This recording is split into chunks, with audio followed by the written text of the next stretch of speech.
인생의 목적은 바로 여러분 사대문의 동대문, 사대문, 동서남북 우리 서울의 사대문과 가운데 보신각종 이렇게 있는데요. 흥인지문은 동대문이에요. 남대문은 숭례문이라고 하거든요. 이게 뭐냐?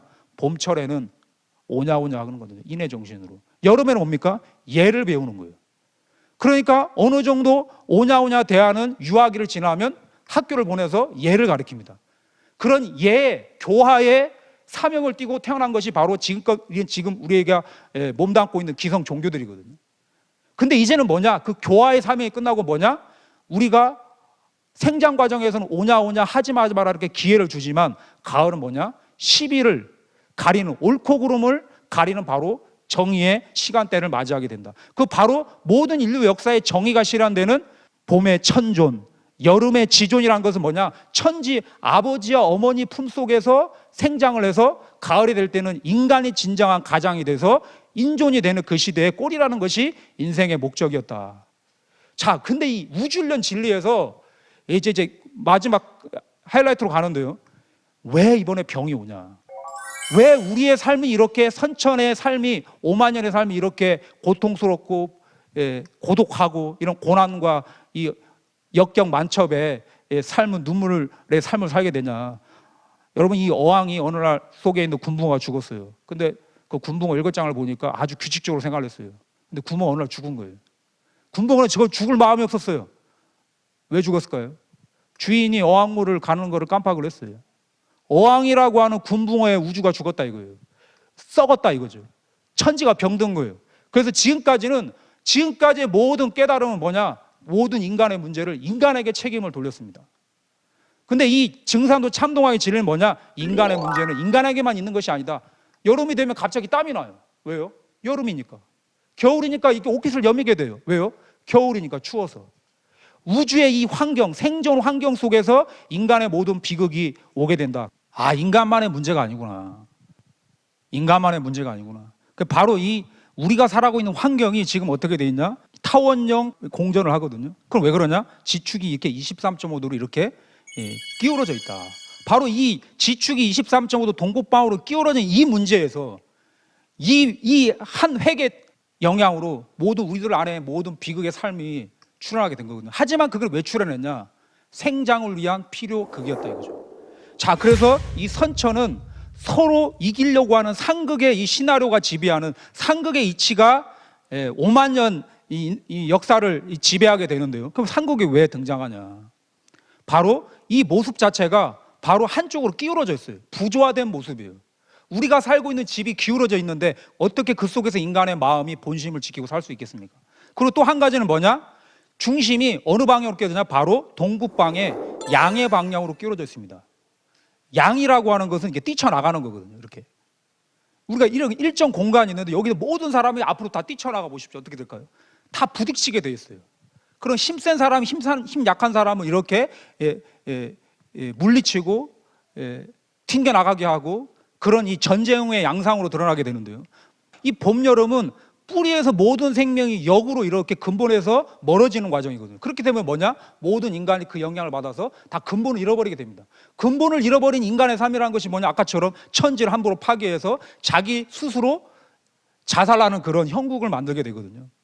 바로 이 상극의 영향으로 바로 인류 역사는 5만 년 전쟁의 역사가 등장하게 됩니다. 바로 그 문제가 최근에도 이 KBS에서 23.5도라고 하는 다큐를 이제 만들었는데 사부작으로 거기 왜 23.5도냐? 더 서지도 않고 더 기울어지도 않고 정확히 23.5도기 때문에 뭐냐? 이 지구에 생기와 활력을 불어넣는 이 생명활동, 생장활동을 하게 하는 생명의 숫자가 바로 23.5도. 아주 이렇게 제가 이걸 재밌게 봤는데요. 아, 이 상극의 부조화는 극을 위한 극이 아니라 생명을 낳고 탄생시키게 하는 우주의 배려구나.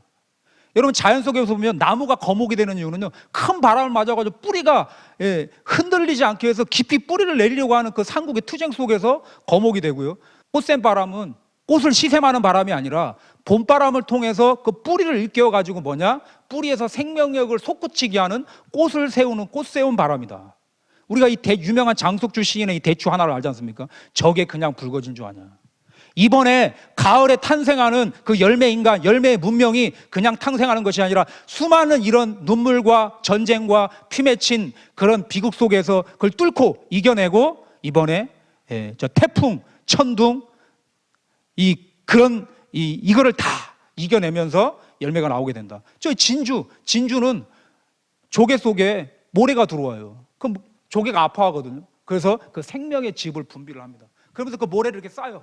나를 아파하게 하는 모래를 또 싸고 또 싸고 또 싸고 그러면서 뭐냐? 그것이 이 아름다운 진주가 되고요. 저는 이게 너무너무 재밌는데 이게 몇 킬로 되는데 이게 8억 원입니다. 이게 용연향이라는 거예요. 향유고래의 배설물입니다. 이게 뭐냐? 전 세계에서 3대 가장 비싼 향수 재료예요. 여러분, 저는 이게 상극에 아주 재미있는 거라고 보는데 여러분, 향유고래 똥을 뿌리고 다니는 거예요, 여러분. 왜요? 그 향유고래 뱃속에서 그 오징어의 딱딱한 부분에 상처를 받으면 그걸 치유하려고는 어떤 그 분비를 하거든요. 그것이 바닷물에 섞여서 이렇게 배설이 되면 그 비바람 때병 태풍을 이겨내면서 이게 뭐냐? 놀라운 향수의 재료가 됩니다. 이게 바다의 로또라는 거예요. 여러분, 많이 바닷가에 돈이 없으시다면 한번 가보시기 바랍니다. 자, 그리고 우리가 하는 이런 지금 컴퓨터, 지금 우리가 유튜브로 하지만 이런 인터넷, 그리고 뭐냐? 이 우주산업이라는 게 다 뭐냐? 이게 군사문에서 다 나온 거예요. 어떻게 하면 더 사람을 많이 죽이고 우리가 승리하기 위한 약육강식의 그런 군사문화 속에서 우리 최첨단 이런 과학문화가 나오게 되고요. 이 동물 속에서도 바로 이 사자가 얼룩말을 잡아먹는 이 사건이 벌어지면 이거는 뭐냐? 자연계의 생태계를 유지하기 위한 약육강식, 적자생존, 우승열패의 이 생명의 상극의 아주 치열한 모습인데 중요한 건 뭐냐? 이 상극의 법칙이 인간에게 들어올 때 이런 놀라운 발전을 가져오지만 뭐냐? 그 어둠의 그림자. 바로 이 대병의 실체가 되는 뭐냐? 바로 이 원한의 문제가 등장하게 된다. 이 원통함, 한이 맺힌다. 이 대우주 인간의 열물인 인간이 원통함과 이런 저주와 복수의 저주의 마음을 갖게 된다는 거예요. 여러분, 선천은 전쟁의 역사입니다. 싸우면서 큰다. 피해 목욕탕이다. 여러분, 전쟁 영화를 보십시오. 그 20대도 안 된 그 청소년이 홀어머니를 남겨놓고 처자식을 남겨놓고 사랑하는 가족을 등지고 따뜻한 고향집을 등지고 국가의 명예에서 나가서 사람을 죽여야 됩니다. 살기 위해서. 죽음의 공포에 떨면서 눈알이 튀어나오고 창자가 흘러나오면서 배를 찔리고 사지가 절단당하는 죽음 속에서 때로는 그냥 생체로 매장당하는 그 울부짖음의 이 죽음의 고통 속에서 이 선천오만이 흘러왔거든요. 근데 이 죽음의 기운이, 이 원망과 저주의 기운이 우주에 꽉 찼다. 그건 또 다른 이 성별 있잖아요, 여성. 여러분, 저는 이 영상을 보는데 이게 귀향이라고 하는 영화를 만들 때 예고편에 나오는 그 할머니의 모습인데 저는 이 할머니의 모습을 잊을 수가 없어요. 이건 선천오만에 여러분 보십시오. 전쟁이 나면 남자는 죽음의 공포에 시달립니다. 그러면 그 남자의 그 마음을 달래주기 위해서 국가 차원에서 뭐냐? 여성을 성놀이개로 상품화해서 하는 걸 허용을 해줍니다. 그럼 이분은 위안부 할머니였거든요. 그런 선천오만년 상극의 여성 속에서 예전에 뭐냐? 환양년이라는 게 있습니다. 아, 저 환양년. 저는 그게 뭔 말인지 몰랐거든요. 예전에 뭐냐? 오랑캐 때 잡혀갑니다. 전쟁이 끝나면 그 오랑캐 잡혀갔던 내 부인 어머니가 집으로 돌아와요. 돌아올 한자, 고향 향자. 집으로 돌아온 여자다. 그럼 뭡니까? 쫓겨납니다.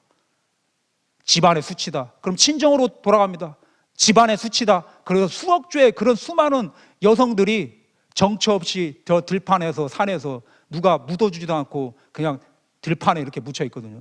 여러분, 저 할머니의 저 주름과 눈가에 맺힌 저 눈물 속에서 선천오만년의 한을 못 느낀다면 사실 그 이야기는 들을 필요가 없어요. 사실은 한 사람의 원한이 천지균을 가로막느니라. 이게 하나님의 놀라운 이 시대 진단이거든요. 한 사람이 원한을 품어도 천지균을 가로막는데 과연 이 문제를 누가 해결할 것인가? 여러분, 이 윌리엄 월라스의 이 스코틀랜드의 이 원한이라는 것을 아시죠?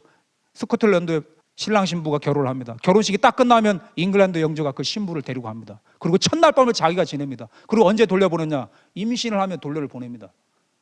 여러분, 픽과 거꾸로 솟는 이야기거든요. 이게 스코틀랜드의 원한이에요.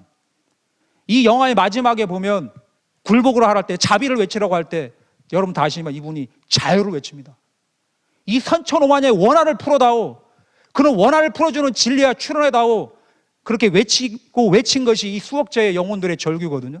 근데 이 원한이 우리가 다 아는 얘기지만 이 수양대군이 자기 조카를 죽이고 임금이 됩니다. 세조가 됩니다. 그때 현동아우가 나타난 일을 하잖아요. 에이, 더러운 놈. 그럼 침을 딱 뱉었는데 그 자리가 어떻게 됐냐? 실제 우리가 여러분 아시잖아요. 평창 오대산 상원사에 가보면 그 임금님의 그 속적상이 발견됐는데 거기에 보면 피고름이 그대로 남아 있습니다. 얼룩덜룩한 핏물이 있는데 거기에 신 부분이 있어요. 고름입니다. 이렇게 그러는데 전문가가 실제 그 피고름이 맺혀가지고 그 침 맞은 자국에 이 인간의 원한의 이 마음에 이 천지보다 더 큰 인간의 원한이 뭐냐? 이 물질을 변화시키고 인간에게 그런 무서운 병으로 올 수가 있다. 그래서 상계님 말씀에 선천은 상극의 운이라 상극의 이치가 인간과 만물을 맡아 하늘과 땅의 전란이 그칠 수 없었다. 그래 천하를 원한으로 가득 채우므로 이 상극의 운을 끝맺으려 하며 큰 화액이 함께 일어나서 인간 세상이 멸망당하게 되었다. 이 상극의 원한이 폭발하며 우주가 무너져 내린다. 바로 이 말씀의 원전이 도전 말씀을 반드시 탐독해 보시길 바랍니다. 그래서 이 원한을 풀어주지 않으면 이 세상을 구할 수가 없다. 최근 그 콘서트 말씀에도 인류 구원의 주제가 뭐냐? 그것은 원한을 풀어줘야 된다. 그래서 왜 그러면 지존은 답은 없냐? 오히려 기존에는 이 원한이 가중되는 이유가 뭐냐면 그 종교 전쟁이었거든요. 오히려 기존 성자들의 깨달음이 오히려 이 원한을 증폭시키는 이런 증폭제 역할을 해왔습니다. 자, 지금은 대개벽기입니다. 이 발전된 것도 여기 와서 아주 극치로 얼마나 살기가 좋습니까? 그리고 그 원한도 사무치게 우주에 이 메아리 치고 있는 거예요. 과연 이 발전된 이 희망의 이 생명은 어떻게 할 것이고 이 죽음의 이 원한의 불길은 어떻게 할 것인가? 바로 이런 절정에 있는 희망과 절망, 이 교차하는 개벽기에 우리가 서 있다. 그런데 이 선천에서 후천으로 갈 때는 이 지축이 똑바로 섭니다. 이렇게 열어버리거든요. 아까 이렇게 닫아놨다가 지축이 똑바로 섭니다. 그래서 열린 우주, 바로 상생의 우주. 그 상생이 열리려면 개벽을 준비해야 된다. 그래서 이 개벽을 외치는 거거든요. 자, 근데 이게 설려고 하니까 2008년도에 이런 지진이 났습니까? 칠레 지진으로 지구자전축이 7.6cm가 움츠됐다. 2년, 3년이 지나서 동일본 지진일 때 뭐냐? 10cm가 섰다. 지금 이게 선천에서 후천으로 새 생명이 탄생하려고 움쩍움쩍 하고 있는 거거든요. 그래서 우리 포항, 경주 지진이 그냥 일어난 게 아니거든요. 그래서 이 루스 몽고베리는 영능력자 이런 얘기를 합니다. 구기동은 지구 성숙의 연장선에서 일어난 거다. 아주 인류에 부합하는 한 깨달음을 남겼어요. 지구의 극이동은 자연 섭리로서 지구 자체의 정화를 위한 필연적 과정이다. 이거는 누구도 거볼 수 없는 바로 도의 이치다. 그리고 이 우리 민족의 한민족의 이 우주론 깨달음에 보면 뭐냐? 지축이 지금 충미선으로 끼러 있는데 후천이 되면 충미가 바로 서거든요. 그럼 뭐냐? 미를 탁 쳐요. 그러면 축이 북방에 자라자면 자가 빠져야 되거든요. 그래서 뭐냐? 미치고 자빠지고 지랄 연병하네. 여기 아닙니다, 여러분. 지랄은 땅 지자에 요동칠 날짜예요. 어긋날 날짜다. 일본이 가라앉는다. 100% 가라앉는다. 어느 에드가 케이신이 그렇게 얘기를 했죠. 예. 그리고 연병을 얘기합니다. 전염병. 그리고 뭡니까? 환장하기는 인간의 개벽에 문제가 있구나. 이런 총체적 세별 개벽 이야기, 자연과 문명과 인간이 개벽을 하면서 그것이 병난을 중심으로 터져나오는 것이 이 가을벽의 소식인데요. 여러분, 여름철은 불은 뜨겁기 때문에 온난화되는 거예요. 그래서 이 불의 무기, 석유 핵무기가 화두가 되고요. 그리고 분열의 극기가 있기 때문에 혼자 하는 족속들이 많습니다. 혼여족, 혼자 밥 먹는 혼밥족, 혼자 술 먹는 혼술족. 그리고 뭡니까? 예, 인구수가 무한 분열하게 되죠. 그리고 여기서 여러분, 이 불의 정신은 뭐냐? 겉은 뜨거운데 속이 비어 있어요. 그래서 모든 70억 인류가 알고 보면 다 우울증을 앓고 있거든요. 이 허무의 여러분들 그게 시간 속에서 그 고독함 속에서 이 참동학 이 진리 말씀이 들려오기를 간절히 기원드립니다.